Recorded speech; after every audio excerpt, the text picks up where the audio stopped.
Hi guys and welcome back to the channel Deepak Yadav Education. Welcome to the daily current affairs of 11th of March 2021.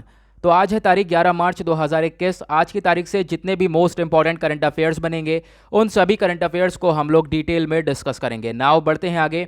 और guys अगर आप लोगों को इस lecture का PDF चाहिए तो नीचे डिस्क्रिप्शन बॉक्स में आप सभी लोगों को टेलीग्राम का लिंक दे रखा है। करना क्या है, आप लोगों को उस लिंक के ऊपर क्लिक करना है और जाकर उस टेलीग्राम चैनल को ज्वाइन करना है। वहाँ पे ज्वाइन करने से फ़ायदा ये होगा, आप लोग डेली बेसिस पे इस लेक्चर के पीडीएफ को डाउनलोड कर पाओगे। नाउ अभी तक आपने इस यूट्यूब चैनल को सब्सक्राइब नहीं किया है तो ऐसा रेड कलर का बटन आ रहा होगा नीचे की साइड, सबसे पहले चैनल को सब्सक्राइब कर लो, साथ ही साथ बेल आइकन प्रेस कर लेना ताकि आप कोई भी वीडियो का नोटिफिकेशन मिस ना कर पाओ। नाउ चलिए बढ़ते हैं आगे। यहाँ पे स्टार्ट करेंगे डिस्कशन। ये है पहला आर्टिकल, काफ़ी इंपॉर्टेंट है। बात करी गई है उदुपी रामचंद्र राव जी के बारे में।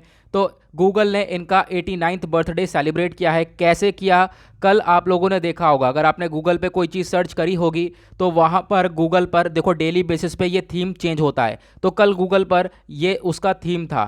तो ये बेसिकली उनका पिक्चर है उदुपी रामचंद्र राव जी का। तो सेलिब्रेट किया गूगल ने इनका 89th बर्थडे। अब इनके बारे में पढ़ेंगे, ये महानस्थी कौन थे। तो ये एक इंडियन प्रोफेसर थे, साइंटिस्ट थे, उदुपी रामचंद्र राव, और इनको जाना जाता था इंडिया सैटेलाइट मैन के नाम से। और गूगल ने जो है कल इनका 89 बर्थडे सेलिब्रेट किया है। किस तरीके से, जो डूडल फीचर है गूगल के अंदर, जो डेली बेसिस पे ये थीम चेंज होता है, वहाँ पर इनका पिक्चर लगाया था। बैकग्राउंड में अर्थ था और शूटिंग स्टार्स थे। तो आप देख पाओगे इस तरीके से इनका पिक्चर कल लगा हुआ था। उसके बाद अगर हम बात करें उदुपी रामचंद्र राव जी के बारे में तो इनका जन्म हुआ था 1932 में और डेथ हो गई थी 2017 में। ये एक इंडियन स्पेस साइंटिस्ट थे, चेयरमैन थे इसरो के। इसरो क्या है? Indian Space Research Organisation. आज के टाइम पर इसरो का चेयरमैन कौन है वो आप लोगों को नीचे कमेंट सेक्शन में बताना है। उसके बाद इन्होंने बहुत सारे आप कह सकते हो सैटेलाइट्स को डेवलप भी किया है। और उसके बाद 1975 में इंडिया का पहला सैटेलाइट, जिसको हम लोग आर्यभट्ट बोलते हैं, उसको लॉन्च किया गया था। लेकिन उस सैटेलाइट को सुपरवाइज करने वाले ये इकलौते पर्सन थे, ये आप लोगों को ध्यान रखना है। और उसके बाद ढेर सारी इन्होंने सैटेलाइट्स को डेवलप किया। और उसके बाद एक इंपॉर्टेंट चीज़ जिसको हम लोग बोलते हैं पीएसएलवी, इसकी फुल फॉर्म है पोलर सैटेलाइट लॉन्च व्हीकल। इसको डेवलप करा गया था इनके द्वारा। और इसकी या इसी व्हीकल की मदद से काफ़ी सारे सैटेलाइट्स को हम लोग लगभग 250 सैटेलाइट्स को लॉन्च कर चुके हैं। और आप देखोगे आज के टाइम पर भी ये पीएसएलवी व्हीकल काफ़ी ज़्यादा पॉपुलर है। उसके बाद ये चेयरमैन रह चुके हैं फिजिक्स रिसर्च लेबोरेटरी के, जो कि अहमदाबाद में है। उसके बाद नेहरू प्लानिटोरियम जो कि बेंगलुरु के अंदर है, वहाँ के भी चेयरमैन रह चुके हैं। साथ ही साथ चांसलर थे आईआईएसटी के। आईआईएसटी मतलब Indian institute for space science and technology, उसके भी चांसलर रह चुके हैं। वो कहाँ पर है? थिरुवनंतपुरम में। ओके, आ जाते हैं नेक्स्ट। अब इनको काफ़ी सारे अवार्ड्स भी दिए गए हैं, अवार्ड से सम्मानित किया गया था, तो उसके बारे में पढ़ेंगे। तो जो राव जी हैं इनको पद्म भूषण अवार्ड दिया गया था हमारी भारत सरकार के द्वारा 1976 में। और पद्म विभूषण अवार्ड भी दिया गया था साल 2017 में। और इनको शामिल किया गया था सैटेलाइट हॉल ऑफ फेम जो वाशिंगटन में था। 2013 में इनको सैटेलाइट हॉल ऑफ फेम के अंदर शामिल किया गया।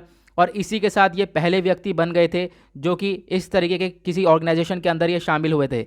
उसके बाद इनको शामिल कर लिया गया था आईएएफ के अंदर, इंटरनेशनल एस्ट्रोनॉटिक्स फेडरेशन के अंदर 2016 के अंदर। और इसमें भी ये पहले भारतीय व्यक्ति बने थे जो कि शामिल हुए थे ऐसी ऑर्गेनाइजेशन के अंदर। ओके, आ जाते हैं आर्टिकल नंबर 2 की तरफ। नेक्स्ट आर्टिकल के अंदर बात करेंगे। इस आर्टिकल को हमने कल के द हिंदू न्यूज़पेपर एनालिसिस के अंदर भी डिस्कस किया था। तो ये रिपीटेडली कवर हो रहा है काफ़ी सारे न्यूज़पेपर में, तो हम लोग इसको डिस्कस करेंगे नेशनल सोशल असिस्टेंस प्रोग्राम के बारे में। तो जो सेंटर है, सेंटर यहाँ पे केंद्र सरकार का ये कहना है कि सेंटर जितनी भी पेंशन्स वगैरह प्रोवाइड करवाती है इस प्रोग्राम के अंडर में। कौन से प्रोग्राम में? NSAP, National Social Assistance Programme के अंडर में जितने भी लोगों को, पुअर सिटीज़न को, विडोज़ हो गई और डिसेबल पीपल हो गए, इन सभी लोगों को सरकार एक पेंशन, एक फाइनेंशियल सपोर्ट देती है। अब यहाँ पर बोला यह जा रहा है कि सपोर्ट जो दिया जा रहा है उसको थोड़ा सा बढ़ा देना चाहिए, जो पैसा दिया जा रहा है उसमें थोड़ा सा इंक्रीमेंट कर देना चाहिए, ये यहाँ पर बात रखी गई है। अब आप देख पाओगे जो सपोर्ट है वो कैसे दिया जाता है। पेंशन दी जाती है 200 से 500 रुपये तक, जो कि सीनियर सिटीजन से, बूढ़े लोग हैं, बुजुर्ग लोग हैं, उनको ये पेंशन दिया जाता है हर महीने। उसके बाद जो विडो पेंशन है, विडो को क्या बोलते हैं यार, मुझे ध्यान नहीं आ रहा। हाँ, आप कह सकते हो जिनके हस्बैंड नहीं होते उनको भी विडो बोला जाता है। तो जो विडो को pension schemes window pension scheme है ये उसके अंदर 300 से 500 रुपये यहाँ पे विडोज़ को दिया जाता है। ठीक है। उसके बाद डिसेबिलिटी पेंशन है, जो डिसेबल पीपल है उनके लिए यहाँ पर पेंशन सेट करी गई है। उसके बाद फैमिली बेनिफिट है, अगर कोई ब्रेड विनर है, ब्रेड विनर मतलब कि घर चलाने वाला व्यक्ति, उसकी डेथ हो जाती है तो फैमिली को 20,000 रुपये यहाँ पर देने की बात करी जाती है इस स्कीम के अंडर। अन्नपूर्णा स्कीम के बारे में भी यहाँ पर जो है इसके अंदर ऐड हो जाती है। तो यहाँ पर हर तरीके से सपोर्ट देने की बात करी जाती है इस स्कीम के अंडर में। नाउ इस स्कीम के बारे में आगे पढ़ेंगे, लेकिन उससे पहले एक छोटा सा हम लोग देख लेते हैं क्या बोला जा रहा है।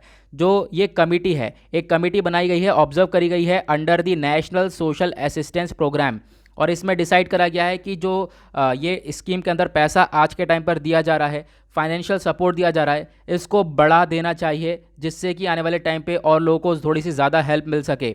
अब नेशनल सोशल असिस्टेंस प्रोग्राम के बारे में पढ़ेंगे। ये एक सेंट्रली स्पॉन्सर्ड स्कीम है भारत सरकार की, जो कि फाइनेंशियल असिस्टेंस देती है एल्डर पीपल को, विडोज़ को और पर्सन जो कि डिसेबल हैं, उन सभी लोगों को ये फाइनेंशियल सपोर्ट दिया जाता है। और जो ये स्कीम है इसको एडमिनिस्टर कौन करता है? Ministry of rural development and government of India, जो भारत सरकार है वो इसको पूरी तरह से एडमिनिस्टर करती है। अब ये जो नेशनल असिस्टेंस प्रोग्राम है, ये जो स्कीम है, इसके अंदर 5 अलग अलग छोटी छोटी स्कीम्स और ऐड कर दी गई हैं, मतलब इसके अंडर में आती हैं। ये सब स्कीम है। पहली है Indira Gandhi national old age pension scheme, old age people के लिए। फिर दूसरी है Indira Gandhi national window pension scheme, window person के लिए। उसके बाद Indira Gandhi national disability pension scheme, disable लोगों के लिए। उसके बाद national family benefit scheme, family को एक बेनिफिट देने के लिए। उसके बाद अन्नपूर्णा स्कीम। तो ये कुछ स्कीम्स है जो कि इसके अंडर में आती हैं, आप लोगों को इसका एक छोटा सा आइडिया होना चाहिए। आते हैं आर्टिकल नंबर 3 के ऊपर। ये भी कल के द हिंदू में डिस्कस करा गया था, लेकिन आज के भी काफ़ी सारे न्यूज़पेपर के अंदर ये आर्टिकल आया हुआ है, तो हम लोग अगेन इसको डिस्कस करेंगे। बात करी गई है UAPA एक्ट के बारे में। ये एक्ट को हम लोग बोलते हैं अनलॉफुल एक्टिविटीज़ प्रिवेंशन एक्ट। अब बोला ये जा रहा है जो ये एक्ट है, इसके अंदर जो केसेस हैं वो ज़्यादा दर्ज होते हुए नजर आए। 2015 में कम होते थे, लेकिन 2019 की बात करें तो 2019 में इस एक्ट का यूज़ करके, मतलब इस एक्ट के अंदर लगभग 72% तक जो केसेस हैं वो इंक्रीज़ हुए हैं, यानी लोगों को, ज़्यादा लोगों को अरेस्ट करा गया है। 2015 में इस एक्ट का कम इस्तेमाल किया जाता था, लेकिन 2019 में काफ़ी ज़्यादा लोग जो है अरेस्ट करे गए हैं इस एक्ट का इस्तेमाल करके। नाउ यहाँ पे इंपॉर्टेंट चीज़ ये है कि ये UAPA एक्ट क्या होता है। पहले मैं आपको एक छोटा सा ओवरव्यू दे देता हूँ इस एक्ट के बारे में। इसकी फुल फॉर्म है अनलॉफुल एक्टिविटीज़ प्रिवेंशन एक्ट। कोई भी बंदा अगर अनलॉफुल एक्टिविटीज़ करता है तो उसको प्रिवेंट करने के लिए एक्शन लिया जाता है, उसको अरेस्ट करा जा सकता है। अब यहाँ पर 2-3 इंपॉर्टेंट चीज़ें हैं वो आपको नोट डाउन करनी है। इस एक्ट को पास करा गया था 1967 में। इसका मेन मकसद यह है कि जो हमारी भारत की इंटीग्रिटी है, भारत की सोवरेनिटी है, उसके खिलाफ कोई अगर स्टेप उठाता है तो हम लोग इस एक्ट का इस्तेमाल करके उसको अरेस्ट कर लेंगे।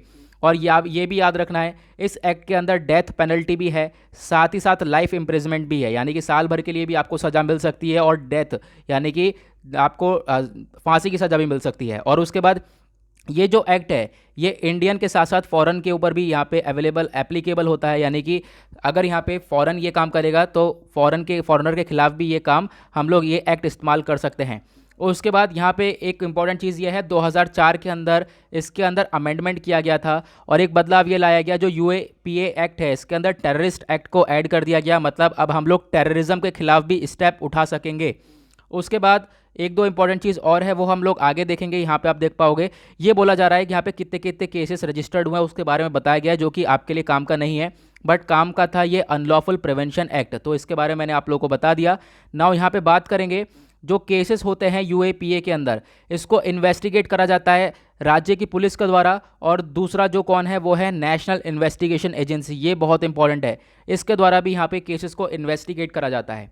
अब जो ये UAPA है इसके अंदर बेल मिलना बहुत ज़्यादा आप कह सकते हो मुश्किल हो जाता है, क्योंकि यहाँ पे अगर किसी पर्सन के ऊपर ये एक्ट लगा दिया, अगर उसको आतंकवादी घोषित कर दिया और अरेस्ट कर लिया तो बहुत मुश्किल होता है कि उसको बेल मिल जाए। और इन्वेस्टिगेशन एजेंसी लगभग 180 दिन की जो है फाइल आप कह सकते हो चार्जशीट फाइल करी जाती है। 180 दिन तक यहाँ पर डेटा देखना पड़ता है। उसके बाद आते हैं नेक्स्ट आर्टिकल की तरफ। आज का ये हमारा 4th आर्टिकल बात करता है मैत्री सेतु ब्रिज के बारे में। तो जो ये ब्रिज है ये बना है इंडिया और बांग्लादेश के बीच में, जो कि इंडिया और बांग्लादेश को कनेक्ट करता है। कौन कौन सी जगह से कनेक्ट करता है मैं अभी आप लोगों को आगे बताऊंगा। लेकिन यहाँ पे बात क्या करी जा रही है, जो हमारे प्राइम मिनिस्टर हैं नरेंद्र मोदी, इन्होंने उद्घाटन करा है इस मैत्री सेतु ब्रिज का, जो कि इंडिया बांग्लादेश के बीच में बना है। आप देख पाओगे यहाँ पर ये छोटा सा मैप दिखाया, ये जो फेनी रिवर है, इस फेनी रिवर के ऊपर ही ये ब्रिज बना हुआ है। अब आगे हम लोग बात करेंगे इसके बारे में। तो ये जो ब्रिज है मैत्री सेतु, इसको बनाया गया है फेनी रिवर के ऊपर। सबसे इंपॉर्टेंट चीज़ आपको ध्यान रखना है, क्वेश्चन बन सकता है, फेनी रिवर के ऊपर बनाया गया है। और ये जो ब्रिज है, आप कह सकते हो ये जो फेनी रिवर है, ये कहाँ से कहाँ तक फ्लो होती है? ये फ्लो होती है इंडिया के अंदर त्रिपुरा में। आपको एक छोटा सा आइडिया देता हूँ, इंडिया के अंदर मान लो त्रिपुरा है ये, और बांग्लादेश में, तो त्रिपुरा से बांग्लादेश तक जो है ये रिवर फ्लो होती है। उसके बाद 1.9 किलोमीटर का लंबा ब्रिज बनाया गया है, जो कि त्रिपुरा के अंदर सबरूम जगह है, वहाँ से कनेक्ट करता है बांग्लादेश के रामगढ़ जगह को। यानी बांग्लादेश और इंडिया के बीच में यहाँ पर जिसको जोड़ा गया है इस मैत्री सेतु ब्रिज से। और यहाँ पर इस मैत्री सेतु को इंग्लिश में बोला गया है फ्रेंडशिप टाइज, यानी कि एक तरीके से फ्रेंडली रिलेशन को मेंटेन करने के लिए इंडिया और बांग्लादेश ने ये स्टेप उठाया है। अब यार आगे देखोगे, यहाँ पे बात करी गई है, जो ये कंस्ट्रक्शन है ये बनवाया गया है किसके द्वारा? ये पूरा ब्रिज कंस्ट्रक्ट करा है national highway and infrastructure development corporation limited ने। कितना रुपया लग गया इसके अंदर? 133 करोड़ रुपए, 133 करोड़। और उसके बाद ये जो ब्रिज है, ये ब्रिज जैसे ही बनाया गया, ये त्रिपुरा से बांग्लादेश में कनेक्ट कर रहा है। तो बोला जा रहा है त्रिपुरा आज के टाइम पर एक गेटवे बन चुका है नॉर्थ ईस्टर्न रीजन का। नॉर्थ ईस्टर्न रीजन में ही बांग्लादेश पड़ता है। तो अब यहाँ पर बेसिकली इंडिया से जाने का रास्ता आराम से बन चुका है, ये ब्रिज बन चुका है जो कि बांग्लादेश में कनेक्ट करता है। उस वजह से त्रिपुरा को गेटवे ऑफ नॉर्थ ईस्ट बोला गया है। ओके, आ जाते हैं नेक्स्ट आर्टिकल की तरफ, और ये है हमारा आज का लास्ट आर्टिकल। बात करी गई है एग्रीकल्चर वोल्टेज टेक्नोलॉजी के ऊपर। तो जो हमारे यूनियन मिनिस्टर ऑफ एग्रीकल्चर हैं, इन्होंने लोकसभा में इन्फॉर्म किया इस टेक्नोलॉजी के बारे में। इससे क्या होगा, ये टेक्नोलॉजी लगाओ खेत में, इलेक्ट्रिसिटी जनरेट करो, बिजली भी यहाँ पे उत्पन्न होगी, साथ ही साथ अपनी खेती भी कर सकते हो उसी ज़मीन पर, जिससे कि फार्मर की इनकम भी बढ़ेगी और उन्हें फ़ायदा भी ढेर सारा देखने को मिलेगा। तो उसी के बारे में यहाँ पर बताया गया है। सबसे पहले हम लोग देखेंगे कि जो एक सेकेंड गाइस, तो हाँ ये देखो एग्री वोल्टेक सिस्टम है, ये कितना 105 किलोवाट का है इसकी कैपेसिटी है। और डेवलप किसने करा है? ICAR, Indian council of agricultural research की, आप कह सकते हो जो central arid zone research institute है जो कि जोधपुर के अंदर है, इसने इसको डेवलप किया। जो ये टेक्नोलॉजी है, इससे फार्मर्स की, जो किसान भाई हैं, उनकी इनकम बढ़ सकती है, क्योंकि वो लोग बिजली का उत्पादन भी कर सकते हैं, साथ ही साथ अपनी फसलें भी उगा सकते हैं बिल्कुल उसी ज़मीन पर। यहाँ पे आप पिक्चर देख पाओगे, दोनों चीज़ का इस्तेमाल किया गया है। यहाँ पर बिजली भी जनरेट कर सकते हैं और साथ ही साथ इस जो खेत है इसके ऊपर अपना जो भी क्रॉप्स वगैरह हैं उनका भी उत्पादन कर सकते हैं। अब यहाँ पे बात करी गई है अंडर कंपोनेंट 1 एक कुसुम स्कीम है। कुसुम स्कीम का फुल फॉर्म क्या है? किसान ऊर्जा सुरक्षा उत्तन महाभियान स्कीम। ये आप कह सकते हो एक प्रोविज़न है जो कि इंस्टॉलेशन के लिए यहाँ पे आप कह सकते हो फोकस करती है। जो एग्री वोल्टेक सिस्टम है इसके इंस्टॉलेशन के ऊपर काम करती है, मतलब यही इस सिस्टम को इंस्टॉल करने का काम करती है ये स्कीम। और यहाँ पर आप देख पाओगे अलग अलग मेगावाट में देखने को मिल जाता है, 500 किलोवाट से लेकर 2 मेगावाट तक का रेंज देखने को मिल जाता है। तो आप लोग को यहाँ पर ये ध्यान देना है बेसिकली क्या है कि एग्रीकल्चर वोल्टेज टेक्नोलॉजी से फार्मर को काफ़ी हद तक फ़ायदा हो सकता है, आप इसका यूज़ कर सकते हो। ठीक है, तो आपसे पूछा जाए एग्रीकल्चर से रिलेटेड है ये चीज़, ऑब्वियस ही बात है एग्रीकल्चर से रिलेटेड ही है। तो आई होप आप लोगों को यहाँ पर ये सारी चीज़ें क्लियर हो गई होंगी। नाउ इस डेली करंट अफेयर के वीडियो का करते हैं एंड आई होप आप लोगों को मज़ा आया होगा। पसंद आई हो वीडियो तो लाइक ज़रूर करना और मिलेंगे आप लोगों से ऐसे ही नेक्स्ट वीडियो में। आज के लिए bye bye, have a nice day.